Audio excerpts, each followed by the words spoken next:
Hey guys, in this quick tutorial, I'm going to show you how to add free shipping over certain amount spent on Shopify. The steps are very simple and easy. So without any further delay, let's hop into the video. So to get started, first we need to open up any browser and search for shopify.com. Now tap on login from the top right and then wait for it to load. Now select anything you want. Now tap on settings from the bottom left corner.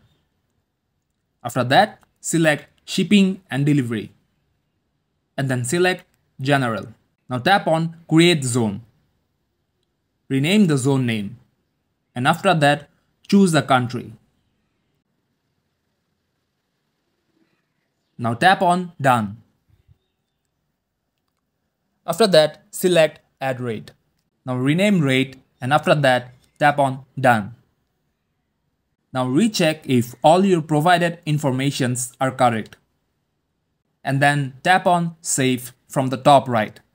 As you can see, your profile has been updated.